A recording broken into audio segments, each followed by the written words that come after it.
ಮಗೆಲ್ಲರಿಗೂ ಸ್ವಾಗತ. ದ್ವಿತೀಯ PUCಯ ಪ್ರೀತಿಯ ವಿದ್ಯಾರ್ಥಿಗಳೇ, ಇವತ್ತಿನ ತರಗತಿಯಲ್ಲಿ ಸಮಾಜಶಾಸ್ತ್ರದ ಮೊದಲನೆಯ ಅಧ್ಯಾಯ ಸಮಾಜಶಾಸ್ತ್ರದ ಮೊದಲನೆಯ ಅಧ್ಯಾಯದ 2 ಅಂಕದ ಪ್ರಶ್ನೋತ್ತರಗಳನ್ನು ಕುರಿತು ತಿಳಿದುಕೊಳ್ಳೋಣ. ಈಗಾಗಲೇ ಈ ಅಧ್ಯಾಯದ ಬಹು ಆಯ್ಕೆ ಪ್ರಶ್ನೆಗಳು, ಬಿಟ್ಟ ಸ್ಥಳ, ಹೊಂದಿಸಿ ಬರೆಯಿರಿ, ಅದೇ ರೀತಿ 1 ಅಂಕದ ಪ್ರಶ್ನೋತ್ತರಗಳನ್ನು ನಾವು ತಿಳಿದುಕೊಂಡಿದ್ದೇವೆ. ಮೊದಲನೇ ಅಧ್ಯಾಯವಾದ ಭಾರತೀಯ ಸಮಾಜದ ನಿರ್ಮಾಣ ಮತ್ತು ಜನಸಂಖ್ಯಾ ಶಾಸ್ತ್ರ, ಈ ಅಧ್ಯಾಯದ 2 ಅಂಕಗಳ ಪ್ರಶ್ನೋತ್ತರಗಳನ್ನು ತಿಳಿದುಕೊಳ್ಳೋಣ. 42ನೆಯ ಒಂದು ಪ್ರಶ್ನೆ, ಭಾರತವನ್ನು ಬಹುರೂಪಿ ಸಮಾಜ ಎಂದು ಏಕೆ ಕರೆಯಲಾಗುತ್ತದೆ? ಉತ್ತರ: ಭಾರತದಲ್ಲಿ ವಿವಿಧ ಧರ್ಮ, ಜಾತಿ, ಭಾಷೆ, ಜನಾಂಗ, ಕಲೆ, ಸಾಹಿತ್ಯ, ಸಂಗೀತಗಳು ಕಂಡುಬರುವುದರಿಂದ ಬಹುರೂಪಿ ಸಮಾಜ ಎನ್ನುವರು. 43ನೆಯ ಪ್ರಶ್ನೆ, ಮಂಗೋಲಾಯ್ಡ್ ಜನಾಂಗದ 2 ಉಪವಿಭಾಗಗಳನ್ನು ಹೆಸರಿಸಿ. ಉತ್ತರ: ಪಾಲಿಯೋ ಮಂಗೋಲಾಯ್ಡ್, ಟಿಬೆಟೋ ಮಂಗೋಲಾಯ್ಡ್. 44ನೆಯ ಒಂದು ಪ್ರಶ್ನೆ, ಪಶ್ಚಿಮ ಬಾಕ್ರಿಸೆಫಾಲರ 3 ಉಪವಿಭಾಗಗಳನ್ನು ಹೆಸರಿಸಿ. ಅಲ್ಫಾನಾಯ್ಡ್, ಡಿನಾರಿಕ್, ಆರ್ಮೆನಾಯ್ಡ್. 45ನೆಯ ಪ್ರಶ್ನೆ, ಇಂಡೋ ಆರ್ಯನ್ನರ ಉಪಸಮೂಹಗಳನ್ನು ಹೆಸರಿಸಿ. ಉತ್ತರ: ರಾಜನ್, ಬ್ರಾಹ್ಮಣ, ವೈಶ್ಯ. 46ನೆಯ ಪ್ರಶ್ನೆ, ದ್ವಿಜರ 3 ಸಮೂಹಗಳು ಯಾವುವು? ಉತ್ತರ: ರಾಜನ್, ಬ್ರಾಹ್ಮಣ, ವೈಶ್ಯ.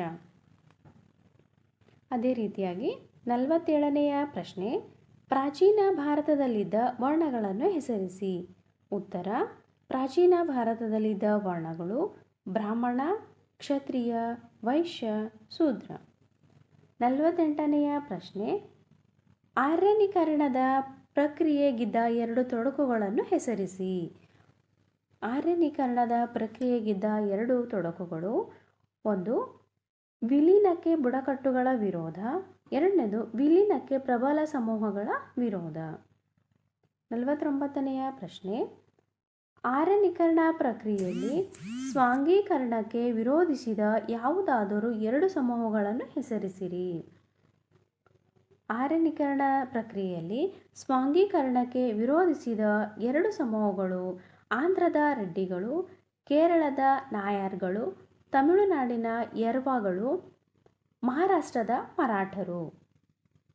50ನೆಯ ಪ್ರಶ್ನೆ, ಭಾರತವನ್ನು ಪ್ರವೇಶಿಸಿದ ಯುರೋಪಿನ ಯಾವುದಾದರೂ 2 ವಸಾಹತು ಸಮೂಹಗಳನ್ನು ಹೆಸರಿಸಿ. ಉತ್ತರ: ಭಾರತವನ್ನು ಪ್ರವೇಶಿಸಿದ ಯುರೋಪಿನ 2 ವಸಾಹತು ಸಮೂಹಗಳು ಇಂಗ್ಲಿಷರು, ಫ್ರೆಂಚರು. 51ನೆಯ ಪ್ರಶ್ನೆ, ಭಾರತದ ಸಂಸ್ಕೃತಿಗೆ ಮುಸ್ಲಿಮರು ನೀಡಿದ ಯಾವುದಾದರೂ 2 ಕೊಡುಗೆಗಳನ್ನು ತಿಳಿಸಿ. ಉತ್ತರ: ಯುನಾನಿ ವೈದ್ಯ ಪದ್ಧತಿ, ಇಂಡೋ ಇಸ್ಲಾಮಿಕ್ ವಾಸ್ತುಶಿಲ್ಪ. ನೋಡಿ, ಈ ವಾಸ್ತುಶಿಲ್ಪ ಕೂಡ ಭಾರತ ಸಂಸ್ಕೃತಿಗೆ ಮುಸ್ಲಿಮರು ನೀಡಿದ 2 ಕೊಡುಗೆಗಳಲ್ಲಿ ಒಂದು ಯುನಾನಿ ವೈದ್ಯ ಪದ್ಧತಿ, ಇನ್ನೊಂದು ಇಂಡೋ ಇಸ್ಲಾಮಿಕ್ ವಾಸ್ತುಶಿಲ್ಪ. 52ನೆಯ ಪ್ರಶ್ನೆ, ಏಕತೆ ಎಂದರೇನು? ಉತ್ತರ: ಏಕತೆಯು ನಾವೆಲ್ಲ ಒಂದು ಅಥವಾ ನಾವು ಎಂಬ ಭಾವನೆಯನ್ನು ಸೂಚಿಸುತ್ತದೆ. ವಿಭಿನ್ನ ಸಂಸ್ಕೃತಿಯ ಉನ್ನತ ಮಟ್ಟದ ಸಹಕಾರ, ಪರಸ್ಪರ ತಿಳುವಳಿಕೆ, ಸಮಾನ ಮೌಲ್ಯಗಳು, ಅನನ್ಯತೆ ಮತ್ತು ರಾಷ್ಟ್ರಪ್ರಜ್ಞೆಗಳ ಒಗ್ಗೂಡುವುದೇ ಆಗಿದೆ. 53ನೆಯ ಪ್ರಶ್ನೆ, ವೈವಿಧ್ಯತೆ ಎಂದರೇನು? ಜನಸಮೂಹದರಲ್ಲಿ ಭೌಗೋಳಿಕ, ಧಾರ್ಮಿಕ, ಭಾಷೆ, ಜನಾಂಗಗಳಲ್ಲಿ ಸಾಮೂಹಿಕವಾದ ಇರುವುದನ್ನು ವಿವಿಧತೆ ಎನ್ನುವರು. 54ನೆಯ ಪ್ರಶ್ನೆ, ಭಾರತದ ಯಾವುದಾದರೂ 2 ಭಾಷಾ ಸಮೂಹಗಳನ್ನು ಹೆಸರಿಸಿ. ಉತ್ತರ: ಇಂಡೋ ಆರ್ಯನ್, ದ್ರಾವಿಡಿಯನ್. 55ನೆಯ ಪ್ರಶ್ನೆ, ಭಾರತವನ್ನು ಭಾಷಾ ಸಂಗ್ರಹಾಲಯ ಎಂದು ಏಕೆ ಕರೆದಿದ್ದಾರೆ? ಭಾರತದಲ್ಲಿ ಹಲವಾರು ಭಾಷೆಗಳನ್ನು ಮಾತನಾಡುವ ಜನಸಮೂಹಗಳು ನೆಲೆಸಿರುವುದರಿಂದ ಭಾರತವನ್ನು ಭಾಷಾ ಸಂಗ್ರಹಾಲಯ ಎಂದು ಕರೆದಿದ್ದಾರೆ. 56ನೆಯ ಪ್ರಶ್ನೆ, ಭಾರತೀಯ ಸಂವಿಧಾನದ ಅಧಿಕೃತ ಭಾಷೆ ಎನಿಸಿದ ಯಾವುದಾದರೂ 2 ಭಾಷೆಗಳನ್ನು ಹೆಸರಿಸಿ.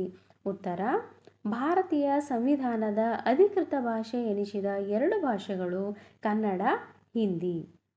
57ನೆಯ ಪ್ರಶ್ನೆ, ಭಾರತದ ಯಾವುದಾದರೂ 2 ಧರ್ಮಗಳನ್ನು ಹೆಸರಿಸಿ. ಉತ್ತರ ಹಿಂದೂ, ಇಸ್ಲಾಂ. 58ನೆಯ ಪ್ರಶ್ನೆ, ಹಿಂದೂಗಳ 3 ಪಂಥಗಳನ್ನು ಹೆಸರಿಸಿ. ಹಿಂದೂಗಳ 3 ಪಂಥಗಳು ಶೈವ, ವೈಷ್ಣವ, ಶಾಕ್ತರು. 59ನೆಯ ಪ್ರಶ್ನೆ, ಬೌದ್ಧ ಧರ್ಮದ 2 ಪಂಗಡಗಳು ಯಾವುವು? ಉತ್ತರ ಮಹಾಯಾನ ಮತ್ತು ಹೀನಯಾನ. 60ನೆಯ ಪ್ರಶ್ನೆ, ಜೈನ ಧರ್ಮದ 2 ಪಂಗಡಗಳು ಯಾವುವು? ಉತ್ತರ ಶ್ವೇತಾಂಬರ ಮತ್ತು ದಿಗಂಬರ. 61ನೆಯ ಪ್ರಶ್ನೆ, ಇಸ್ಲಾಂ ಧರ್ಮದ 2 ಪಂಗಡಗಳು ಯಾವುವು? ಉತ್ತರ ಸಿಯಾ ಮತ್ತು ಸುನ್ನಿ. 62ನೆಯ ಪ್ರಶ್ನೆ, ಕ್ರೈಸ್ತ ಧರ್ಮದ 2 ಪಂಗಡಗಳು ಯಾವುವು? ಉತ್ತರ ರೋಮನ್ ಕ್ಯಾಥೋಲಿಕ್ ಮತ್ತು ಪ್ರೊಟೆಸ್ಟರು. 63ನೆಯ ಪ್ರಶ್ನೆ, ಸಿಖ್ಖರ ಧಾರ್ಮಿಕ ಸಂಕೇತಗಳನ್ನು ತಿಳಿಸಿ. ಉತ್ತರ ಕೇಶ, ಕಂಗ, ಕಡ, ಕಿರ್ಪಣ, ಕಚ್ಚ. ಇವು ಸಿಖ್ಖರ ಧಾರ್ಮಿಕ ಸಂಕೇತಗಳು. 64ನೆಯ ಪ್ರಶ್ನೆ, ರಾಷ್ಟ್ರೀಯ ಭಾವೈಕ್ಯತೆ ಎಂದರೇನು? ಉತ್ತರ ಬೆಂಜಮಿನ್ ಅವರ ಪ್ರಕಾರ ದೇಶವೊಂದರ ಸಮಸ್ತ ಜನರು ಒಂದು ಸಾಮಾನ್ಯ ಅನನ್ಯತೆಯೊಂದಿಗೆ ಸ್ವಾಂಗೀಕರಣಗೊಳ್ಳುವುದನ್ನು ರಾಷ್ಟ್ರೀಯ ಭಾವೈಕ್ಯತೆ ಎನ್ನುವರು. 65ನೆಯ ಪ್ರಶ್ನೆ, ರಾಮ್ ಅಹುಜಾ ಪ್ರಕಾರ ಭಾರತದಲ್ಲಿ ಕಂಡುಬರುವ ಉಗ್ರವಾದದ 2 ಪ್ರಕಾರಗಳನ್ನು ತಿಳಿಸಿ. ಉತ್ತರ 1 ಪಂಜಾಬ್ ಖಲಿಸ್ತಾನ್ ಮೂಲದ ಉಗ್ರವಾದ, 2 ಕಾಶ್ಮೀರದ ಉಗ್ರವಾದ. 66ನೆಯ ಪ್ರಶ್ನೆ, ರಾಷ್ಟ್ರೀಯ ಭಾವೈಕ್ಯತೆಯನ್ನು ಬಲಪಡಿಸಲು ಡಾಕ್ಟರ್ ಸಂಪೂರ್ಣಾನಂದ್ ಸಮಿತಿಯು ನೀಡಿದ ಶಿಫಾರಸುಗಳಲ್ಲಿ ಯಾವುದಾದರೂ 2 ತಿಳಿಸಿ. ಉತ್ತರ ರಾಷ್ಟ್ರೀಯ ಭಾವೈಕ್ಯತೆಯನ್ನು ಬಲಪಡಿಸಲು ಡಾಕ್ಟರ್ ಸಂಪೂರ್ಣಾನಂದ್ ಸಮಿತಿಯು ನೀಡಿರುವ 2 ಶಿಫಾರಸುಗಳು 1 ಪಠ್ಯಕ್ರಮವನ್ನು ಪುನರ್ರಚಿಸುವುದು, 2 ಪಠ್ಯೇತರ ಚಟುವಟಿಕೆಗಳಿಗೆ ಪ್ರೋತ್ಸಾಹ. 67ನೆಯ ಪ್ರಶ್ನೆ, ಡೆಮೋಗ್ರಫಿ ಪದದ ಉತ್ಪತ್ತಿಯನ್ನು ಬರೆಯಿರಿ. ಉತ್ತರ ಡೆಮೋಗ್ರಫಿ ಎಂದರೆ ಜನಸಂಖ್ಯಾಶಾಸ್ತ್ರ ಎಂದರ್ಥ. ಇದು ಗ್ರೀಕ್ ಭಾಷೆಯ ಡೆಮೋಸ್ ಮತ್ತು ಗ್ರಾಫನ್ ಎಂಬ ಪದಗಳಿಂದ ಬಂದಿದೆ. ಡೆಮೋಸ್ ಎಂದರೆ ಜನರು ಎಂದು, ಗ್ರಾಫೇನ್ ಎಂದರೆ ಚಿತ್ರಣ ಎಂದು ಅರ್ಥ. 68ನೆಯ ಪ್ರಶ್ನೆ, ಜನಸಂಖ್ಯಾಶಾಸ್ತ್ರವನ್ನು ವ್ಯಾಖ್ಯಾನಿಸಿ. ಉತ್ತರ the black well dictionary of sociology ಪ್ರಕಾರ ಮಾನವ ಜನಸಂಖ್ಯೆಯ ಬೆಳವಣಿಗೆ, ಗಾತ್ರ, ಸಮ್ಮಿಶ್ರಣ, ಹಂಚಿಕೆ ಮತ್ತು ಚಲನೆಗೆ ಸಂಬಂಧಿಸಿದ ಕ್ರಮಬದ್ಧವಾದ ಅಧ್ಯಯನವೇ ಜನಸಂಖ್ಯಾಶಾಸ್ತ್ರವಾಗಿದೆ. 69ನೆಯ ಪ್ರಶ್ನೆ, ಜನಸಂಖ್ಯಾಶಾಸ್ತ್ರದ 2 ವಿಧಗಳಾವುವು? ಉತ್ತರ ಔಪಚಾರಿಕ ಜನಸಂಖ್ಯಾಶಾಸ್ತ್ರ, 2 ಸಾಮಾಜಿಕ ಜನಸಂಖ್ಯಾಶಾಸ್ತ್ರ. 70ನೆಯ ಪ್ರಶ್ನೆ, ಸಾಮಾಜಿಕ ಜನಸಂಖ್ಯಾಶಾಸ್ತ್ರ ಎಂದರೇನು? ಉತ್ತರ ಜನಸಂಖ್ಯಾ ರಚನೆಗಳು ಮತ್ತು ಅವುಗಳ ಬದಲಾವಣೆಗಳಿಗೆ ಕಾರಣ ಮತ್ತು ಪರಿಣಾಮಗಳನ್ನು ಶೋಧಿಸುವುದಕ್ಕೆ ಸಾಮಾಜಿಕ ಜನಸಂಖ್ಯಾಶಾಸ್ತ್ರ ಎನ್ನುವರು.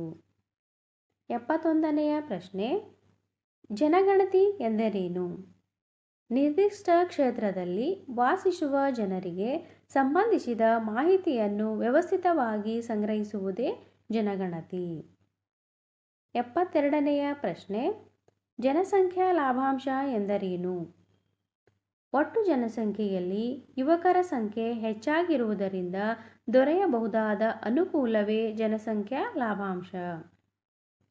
73ನೆಯ ಪ್ರಶ್ನೆ, ಅವಲಂಬನಾತ್ಮಕ ಅನುಪಾತ ಎಂದರೇನು?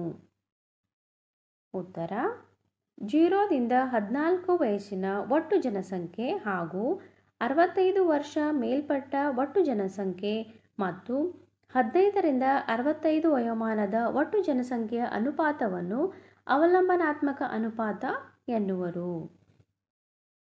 74ನೆಯ ಪ್ರಶ್ನೆ, ಲಿಂಗಾನುಪಾತ ಎಂದರೇನು? ಉತ್ತರ 1000 ಪುರುಷರಿಗೆ ಮಹಿಳೆಯರ ಸಂಖ್ಯೆಯನ್ನು ಲೆಕ್ಕ ಹಾಕುವುದನ್ನು ಲಿಂಗಾನುಪಾತ ಎನ್ನುವರು. 75ನೆಯ ಪ್ರಶ್ನೆ ದೇಮಾರೋ ಎಂದರೇನು? ಉತ್ತರ ಡಿ ಎಂದರೆ ಡಾಟರ್ ಮಗಳು, ಇ ಎಂದರೆ ಎಲಿಮಿನೇಷನ್ ಮಗಳನ್ನು ಕೊಂದು ಹಾಕು ಎಂದರ್ಥ. ಮಕ್ಕಳ ಲಿಂಗಾನುಪಾತ ಕಡಿಮೆ ಇರುವ ಪಂಜಾಬ್, ಹರಿಯಾಣ, ಗುಜರಾತ್, ಮಹಾರಾಷ್ಟ್ರ ರಾಜ್ಯಗಳು ಇದು ಸೂಚಿಸುತ್ತದೆ. ಈ ಒಂದು ರಾಜ್ಯಗಳನ್ನು ಸೂಚಿಸುತ್ತದೆ. 76ನೆಯ ಪ್ರಶ್ನೆ ದೇಮಾರೋ ರಾಜ್ಯಗಳನ್ನು ಹೆಸರಿಸಿ. ಪಂಜಾಬ್, ಹರಿಯಾಣ, ಗುಜರಾತ್, ಮಹಾರಾಷ್ಟ್ರ.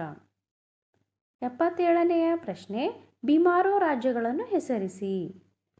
ಬಿಹಾರ್, ಮಧ್ಯಪ್ರದೇಶ್, ರಾಜಸ್ಥಾನ್, ಉತ್ತರ ಪ್ರದೇಶ್. 78ನೆಯ ಪ್ರಶ್ನೆ 4 ವೇದಗಳನ್ನು ಹೆಸರಿಸಿ. ಉತ್ತರ ಋಗ್ವೇದ, ಯಜುರ್ವೇದ, ಸಾಮವೇದ, ಅಥರ್ವಣ ವೇದ. 79ನೆಯ ಪ್ರಶ್ನೆ ಭಾಷಾವಾದ ಎಂದರೇನು? ಒಬ್ಬ ವ್ಯಕ್ತಿಗೆ ತನ್ನ ಭಾಷೆಯ ಬಗ್ಗೆ ಇರುವ ಅತಿಯಾದ ನಿಷ್ಠೆಯನ್ನು ಭಾಷಾವಾದ ಎನ್ನುವರು. 80ನೆಯ ಪ್ರಶ್ನೆ ಕೋಮುವಾದ ಎಂದರೇನು? ಒಂದು ಧರ್ಮದ ಜನರು ಮತ್ತೊಂದು ಧರ್ಮದ ಜನರನ್ನು ದ್ವೇಷದಿಂದ ಕಾಣುವುದನ್ನು ಕೋಮುವಾದ ಎನ್ನುವರು. ಪ್ರಾಂತೀಯವಾದ ಎಂದರೇನು? ಒಬ್ಬ ವ್ಯಕ್ತಿಗೆ ತನ್ನ ಪ್ರಾಂತ್ಯದ ಬಗ್ಗೆ ಇರುವ ಅತಿಯಾದ ನಿಷ್ಠೆಯನ್ನು ಪ್ರಾಂತೀಯವಾದ ಎನ್ನುವರು. 82ನೆಯ ಪ್ರಶ್ನೆ ಪ್ರಾಂತೀಯವಾದದ ಯಾವುದಾದರೂ 2 ರೂಪಗಳನ್ನು ತಿಳಿಸಿ. ಉತ್ತರ ಪ್ರತ್ಯೇಕ ರಾಷ್ಟ್ರಕ್ಕಾಗಿ ಬೇಡಿಕೆ, ಪ್ರತ್ಯೇಕ ರಾಜ್ಯಕ್ಕಾಗಿ ಬೇಡಿಕೆ. ಇವು ಪ್ರಾಂತೀಯವಾದದ 2 ರೂಪಗಳು. ಸೊ ಇಷ್ಟು ಒಟ್ಟು 2 ಅಂಕದ ಪ್ರಶ್ನೆಗಳನ್ನು ನಾವು ನೋಡಿದ್ದೀವಿ.